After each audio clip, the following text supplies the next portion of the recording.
بسم اللہ الرحمن الرحیم۔ السلام علیکم دوستو، امید ہے آپ سب بالکل ٹھیک ہوں گے۔ دوستو، آج کی کہانی کی طرف بڑھنے سے پہلے آپ سب سے ایک چھوٹی سی گزارش ہے کہ کہانی پسند آتی ہے تو اس کو لائک ضرور کیجیے گا اور چینل کو سبسکرائب کیجیے گا۔ چلیے آج کی کہانی کا آغاز کرتے ہیں۔ یہ ایک سچی کہانی ہے۔ تمام کرداروں اور مقامات کے نام بدل دیے گئے ہیں تاکہ کسی کی عزت نفس مجروح نہ ہو۔ آج سے 6 سال قبل کی بات ہے۔ سلمیٰ امیر ماں باپ کی بیٹی تھی۔ اسے زندگی کا ہر سکون میسر تھا۔ اس کے والد کا نام شاکر تھا۔ شاکر صاحب کا وسیع کاروبار تھا اور اپنے علاقے کے ایک معزز شخص تھے۔ شاکر صاحب کا ایک بیٹا اور 2 بیٹیاں تھیں۔ بیٹے کا نام علی تھا۔ علی نے 2 شادیاں کی تھیں، دونوں بیویوں سے بچے بھی تھے۔ شاکر صاحب کی ایک بیٹی کا نام سلمیٰ اور دوسری کا نام ندا تھا۔ شاکر صاحب کے گھر میں کسی چیز کی کمی نہیں تھی۔ مہنگی گاڑی، بنگلہ اور وہ سب کچھ تھا جس کی کوئی خواہش کر سکتا ہے۔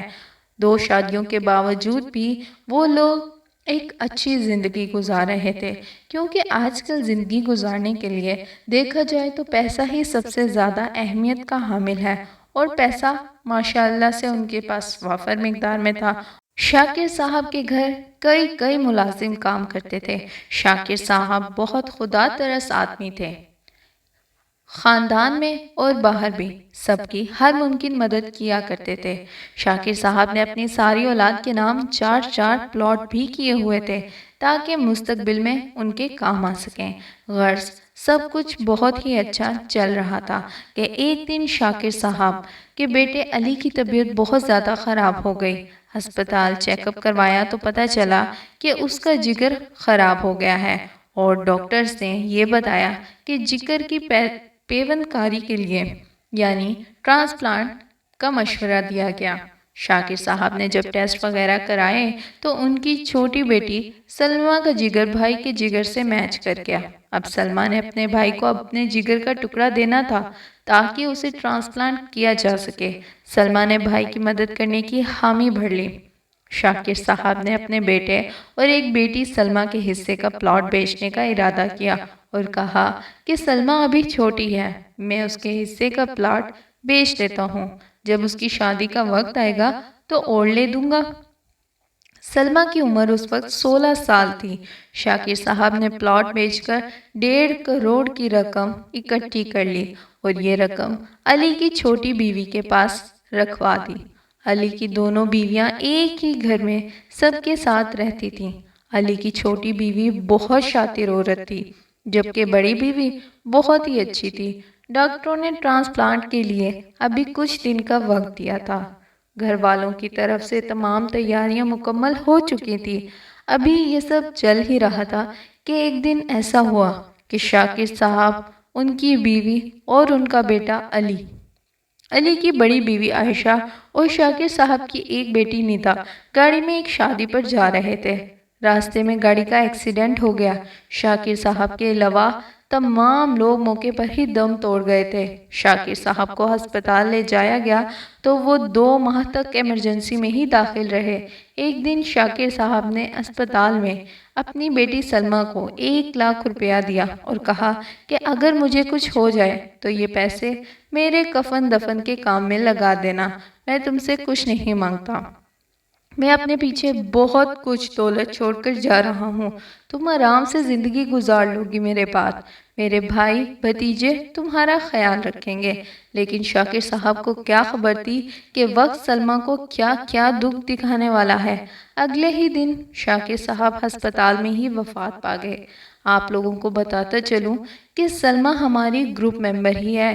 یہ خبر سنتے ہی گھر پر موجود علی کی چھوٹی بیوی ہنا نے وہ 1.5 کروڑ روپے ہتھیا لیے جو کہ علی کے ٹرانسپلانٹ کے لیے اس کے پاس موجود تھے۔ ستم یہ ہوا کہ ہنا نے اپنے خاوند کی پالیسی سے ملنے والے مزید 50 لاکھ روپے اور پینشن کے 20 لاکھ روپے بھی خود لے لیے۔ باقی گھر میں جو بھی تھوڑی بہت رقم یا زیورات وغیرہ موجود تھے ان سب پر بھی ہاتھ صاف کر لیا۔ اب ہنا کل ملا کر 2.5 کروڑ روپے کی ملکہ بن گئی۔ علی کی پینشن سے ہر ماہ مزید رقم بھی اسے ملنے لگی اور آخر ادھر جب شاکر صاحب کو دفنا دیا گیا تو سلمہ کے چچا زاد بھائیوں نے سلمہ سے وہ 1 لاکھ روپے بھی لے لیے جو شاکر صاحب نے اسے ہسپتال میں دیے تھے۔ علی کی بڑی بیوی جو کہ ایکسیڈنٹ میں علی کے ساتھ ہی موقع پر دم توڑ گئی تھی، اس کے 4 بچے بھی تھے جو کہ اس وقت گھر پر سلمہ کے پاس موجود تھے جب ایکسیڈنٹ ہوا۔ اب یہاں سے یہ کہانی سلمہ اور ان 4 بچوں کے گرد گھومتی ہے۔ دوستو، ابھی تک جو کچھ بھی بتایا گیا وہ سارا اس کہانی کا پس منظر تھا۔ کہانی کا اصل آغاز کچھ یوں ہوتا ہے۔ سلمہ کا تعلق قبائلی علاقے سے تھا۔ جس وقت والد کی وفات ہوئی وہ 8ویں کلاس میں پڑھتی تھی۔ والد صاحب کے سوئم کے بعد سلمہ کے چچا زاد بھائیوں نے سلمہ کو یہ کہہ کر اس کا گھر بھی فروخت کروا دیا کہ تمہارے باپ نے بہت سا قرضہ لیا ہوا تھا، قرض دار ہمیں تنگ کر رہے ہیں، اب یہ گھر بیچ کر ہم ان کا قرض واپس کریں گے۔ حالانکہ سلمہ کے والد نے کسی سے کوئی قرض نہیں لیا تھا بلکہ لوگوں نے ہی اس کا قرض واپس کرنا تھا، لیکن یہاں ساری گیم الٹ پڑی تھی۔ سلمہ 16 سال کی ایک بے بس لڑکی تھی۔ وہ اس زمانے سے کیسے لڑتی؟ قسمت کا لکھا سمجھ کر سب کچھ قبول کر لیا۔ سلمہ کچھ دن تک تو 4 بچوں کے ساتھ ہی چچا زاد بھائیوں کے گھر رہتی رہی، لیکن قسمت اس بار بہت ہی بے رحم ہو چکی تھی۔ کچھ دن بعد چچا زاد بھائیوں نے اسے اپنے گھر سے بھی نکال دیا اور ان کی ساری زرعی زمین اور باقی بچی ہوئی جائیداد پر بھی قبضہ کر لیا۔ سلمہ کے ماموں اسے اپنے گھر لے گئے۔ کچھ دن تک تو وہ یہاں بھی سب کچھ ٹھیک رہا اور وہ وہاں رہتی رہی، لیکن پھر مومانی نے اسے اپنا اصلی رنگ روپ دکھانے سٹارٹ کر دیے۔ ایک دن سلمہ سے کہا گیا کہ اب تم اپنا کماؤ اور کھاؤ، ہم تمہارا بوجھ نہیں اٹھا سکتے۔ سلمہ صرف 16 سال کی اور 8ویں پاس تھی، نہ اس کی اتنی تعلیم تھی کہ کوئی جاب کر سکتی اور نہ ہی کوئی رقم تھی۔ سلمہ نے کہا کہ میں کیا کام کروں، کہاں سے کھاؤں؟ جواب میں کہا گیا کہ جو مرضی کرو، یہ تمہارا مسئلہ ہے، ہم کچھ نہیں جانتے، بس اب ہم سے امید نہ رکھنا۔ بس اس دن سے سلمہ کو اس کے حال پر چھوڑ دیا گیا۔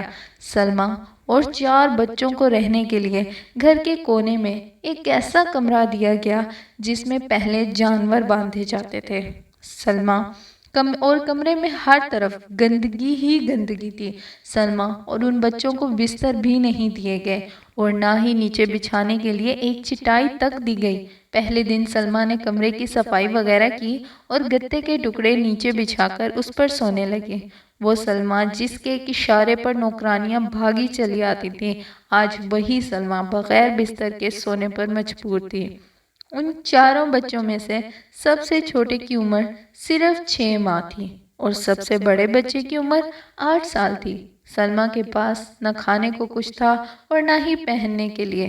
تقدیر اپنا ہر ظلم ان پر ڈھا چکی تھی۔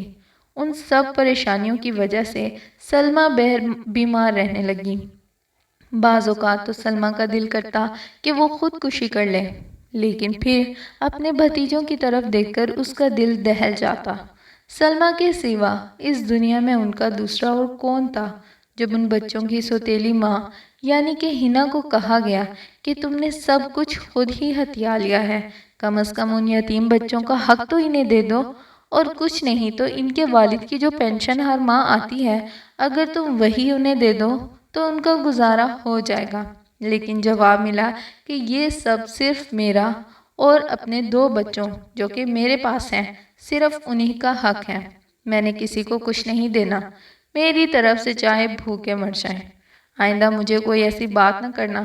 اب ہنا اپنے 2 بچوں کے ساتھ عیاشی کی زندگی گزار رہی ہے، جبکہ اسی کے سوتیلے بچے بھوکا پیٹ لیے گھومتے ہیں۔ سلمہ کے والد کی وفات کے کچھ عرصے بعد جب سلمہ نے اپنے منگیتر سے رابطہ کیا تو اس نے بھی اسے دھتکار دیا اور بولا کہ تم خود دل کی مریض ہو، تمہاری زندگی کا کیا بھروسہ، میں تم سے شادی کر کے اپنی زندگی برباد نہیں کر سکتا، تم آئندہ مجھ سے رابطہ نہ کرنا۔ کچھ سال پہلے تک یہی لڑکا اور اس کے گھر والے سلمہ کا رشتہ لینے کے لیے مرے جا رہے تھے، اور اب جب سلمہ در در کی محتاج ہو گئی تو انہیں لوگوں نے اپنا رنگ بدل لیا۔ جب سلمیٰ ہر طرف سے حالات تنگ ہو گئے اور نوبت فاقوں تک پہنچ گئی تو سلمیٰ نے بیمار ہونے کے باوجود کپڑوں کی کڑھائی کا کام سیکھنے کا فیصلہ کیا۔ سلمیٰ کو گھر سے باہر جانے کی اجازت نہیں تھی۔ آخر کار منتیں ترلے کرنے کے بعد سلمیٰ کو بس ساتھ والی ہمسائی کے گھر تک جا کر کڑھائی سیکھنے کی اجازت مل گئی۔ سلمیٰ نے 3 ماہ میں ہی کام سیکھ لیا، لیکن مسئلہ یہ تھا کہ 6 ماہ کی محنت کے بعد صرف ایک ہی سوٹ تیار ہوتا تھا۔ یہ بہت ہی باریک اور محنت طلب کام ہوتا تھا۔ ایک سوٹ تیار ہونے کے بعد سلمیٰ کو 6 ماہ بعد صرف 25,000 روپے ملتے تھے۔ سلمیٰ نے تنگ آ کر 7 ہی بچوں کو ٹیوشن پڑھانے کا فیصلہ کیا۔ اس بات کی اجازت بھی بہت مشکل سے ملی، لیکن صرف 8 بچے ہی ٹیوشن پڑھنے آتے تھے اور گھر والوں کا بس نہیں چلتا کہ وہ آج ہی یہ ٹیوشن سینٹر بند کرا دیں۔ ان 8 بچوں سے ٹوٹل 5,000 ماہانہ آتا۔ جب تھوڑی کمائی ہونے لگی تو سلمیٰ نے اپنے بھتیجوں کو پرائیویٹ اسکول میں داخل کرا دیا کہ چلو ان بچوں کی زندگی سنور جائے گی، لیکن قسمت کو کچھ اور ہی منظور تھا۔ ایک دن ایک بھتیجے کی اچانک طبیعت خراب ہوئی اور اچانک بہت ہی زیادہ خراب ہو گئی۔ سلمیٰ اکیلے اپنے بھتیجے کو لے کر ہسپتال پہنچی۔ گھر کا کوئی بھی مرد یا عورت سلمیٰ کے ساتھ نہیں گیا تھا۔ ہسپتال میں ڈاکٹر نے چیک کیا اور بتایا کہ اس لڑکے کی اپینڈکس پھٹ چکی ہے، ابھی اس کا آپریشن کرنا پڑے گا ورنہ یہ بچہ نہیں بچے گا۔ ڈاکٹر نے آپریشن کی فیس 18,000 روپے بتائی اور کہا کہ اگر آپ اپنی فیس ابھی جمع کروا دیں تو ہم آپریشن سٹارٹ کر دیں گے۔ لیکن سلمیٰ کے پاس تو 1,800 روپے بھی نہ تھے تو وہ 18,000 روپے کہاں سے لاتی؟ پھر بچے نے درد سے تڑپتے ہوئے سلمیٰ کے ہاتھوں میں ہی جان دے دی۔ سلمیٰ اکیلے اس لڑکے کی لاش اٹھائے گھر آ گئی۔ گھر میں بھی سرمایہ کے پاس کوئی پیسے نہ تھے۔ مسئلہ اب یہ تھا کہ اس بچے کا کفن دفن کیسے کریں۔ سلمیٰ کے ماموں نے 1 روپیہ تک نہیں دیا۔ آخر کار ایک ہندو ہمسائے نے اس بچے پر ترس کھاتے ہوئے اس کے کفن دفن کا خرچہ اٹھایا۔ اب سلمیٰ کے صرف 2 بھتیجے اور ایک چھوٹی بھتیجی ہی باقی بچے تھے۔ سلمیٰ اپنے ماہانہ آمدن کے 5,000 روپے میں سے 2,500 روپے تو انہی بچوں کی اسکول کی فیس ادا کر دیتی اور باقی بچ جانے 2,500 روپے میں پورے مہینے گھر کا گزارا کرتی۔ سلمیٰ اور اس کے 3 بھتیجے دن میں صرف 1 مرتبہ کھانا پکاتے ہیں، کبھی کبھی تو یہ 1 وقت کا کھانا بھی انہیں نصیب نہیں ہوتا۔ اب خود سوچ کر دیکھیں، صرف 2,500 روپے ماہانہ میں 4 لوگ کیسے گزارا کر سکتے ہیں؟ سلمیٰ کے ماموں لوگ اس سے سارا دن نوکرانیوں کی طرح کام کرواتے ہیں اور بدلے میں 1 وقت کا کھانا بھی نہیں دیتے۔ ایک مرتبہ سلمیٰ کی طبیعت بہت خراب تھی تو اس دن اس نے گھر کا کام نہیں کیا۔ جب ماموں اور اس کا بیٹا شام کو گھر واپس آئے تو انہوں نے سلمیٰ کو بہت مارا۔ آپ یقین کریں ان لوگوں نے سلمیٰ کو مکے مار مار کر اس کی 3 پسلیاں بھی توڑ دیں اور سلمیٰ کو علاج کے لیے ہسپتال بھی نہیں لے کر گئے اور ٹوٹی ہوئی پسلیوں کے ساتھ ہی خود ہی الٹی سیدھی وہ پسلیاں بھی جڑ گئیں۔ اب سلمیٰ کی حالت ایسے ہے کہ انہیں ٹوٹی ہوئی پسلیوں کے ساتھ اسے بیٹھنے میں بھی تکلیف ہوتی ہے اور انہی پسلیوں کی وجہ سے سلمیٰ صحیح بھی نہیں لیٹ سکتی۔ اکثر اوقات ان پسلیوں میں شدید ترین درد رہتا ہے۔ اس بیچاری کے پاس اتنے پیسے بھی نہیں ہوتے کہ اسے اپنی علاج کروا سکے۔ جس بندے کے پاس ایک ٹائم کا کھانا ہو اور دوسرے ٹائم کا نہ ہو، وہ بندہ اپنا علاج کیا کروائے گا؟ سلمیٰ پچھلے 1 سال سے انہی ٹوٹی پسلیوں کے ساتھ جی رہی ہے۔ سلمیٰ نے کئی بار خودکشی کرنے کا ارادہ کیا لیکن اپنے معصوم بھتیجوں کو دیکھ کر خودکشی بھی نہ کر سکی۔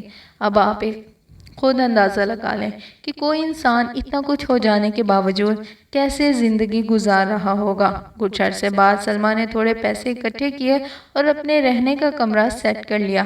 تھوڑے پیسے خرچ کرنے کے بعد اب وہ کمرہ کچھ نہ کچھ رہنے لائق ہو گیا ہے۔ سلمیٰ کی عمر اس وقت 22 سال ہے۔ سب سے بڑے بھتیجے کی عمر 12 سال ہے۔ سلمیٰ نے اپنی زندگی اپنے بچوں کے لیے وقف کر دی، اپنے بچے یعنی کہ اپنے بھائی کے بچوں کے لیے۔ سلمیٰ اگر شادی کر بھی لیتی تو ان بچوں کی ذمہ داری کوئی نہ اٹھاتا اور یہ بچے در بدر کی ٹھوکریں کھانے پر مجبور ہو جاتے ہیں۔ اسی لیے سلمیٰ شادی نہیں کرنا چاہتی۔ اس کی زندگی کا صرف یہی مقصد ہے کہ یہ بچے پڑھ لکھ کر کچھ بن جائیں۔ ابھی کچھ سال گزر جانے کے بعد یعنی کچھ عرصہ پہلے سلمیٰ کی جائیداد کا فیصلہ کرنے کے لیے جرگہ بلایا گیا، لیکن اس جرگے میں کوئی بھی فیصلہ نہ ہو سکا۔ سلمیٰ کے چچا زاد بھائیوں نے اس کے حصے کی زمین جائیداد اسے واپس کرنے سے انکار کر دیا اور کہا کہ ہمارے خاندان میں عورتوں کو وراثت نہیں دی جاتی۔ سلمیٰ نے کہا کہ چلو میری وراثت نہیں دیتے، لیکن ان یتیم بچوں کا حق تو انہیں دو۔ لیکن ان لوگوں نے ان بچوں کا حق دینے سے بھی انکار کر دیا اور کہا کہ ان کی سوتیلی ماں ان کا حق لے کر چلی گئی ہے، جا کر اس سے مانگ لو۔ سلمیٰ ابھی اپنے ماموں کے گھر میں رہتی ہے۔ ماموں کے پورے گھر کا کام سلمیٰ کرتی ہے، بس یوں سمجھ لو کہ مفت کی نوکرانی ہے۔ اس ساری محنت کے بدلے سلمیٰ کو صرف رہنے کے لیے کمرہ دیا گیا ہے، اس کے علاوہ اور کچھ نہیں دیا جاتا۔ سلمیٰ اور بچے چاہے بھوکے مر جائیں، لیکن کسی کو کوئی فرق نہیں پڑتا۔ ٹیوشن پڑھانے سے بھی وہ آخر اتنا تو نہیں کما پاتی کہ ان بچوں کے ساتھ سارا کچھ اچھے سے وقت گزار سکے۔ حالات اتنے خراب ہیں کہ سلمیٰ اور ان بچوں کے بھوکے رہنے کے دن ہیں۔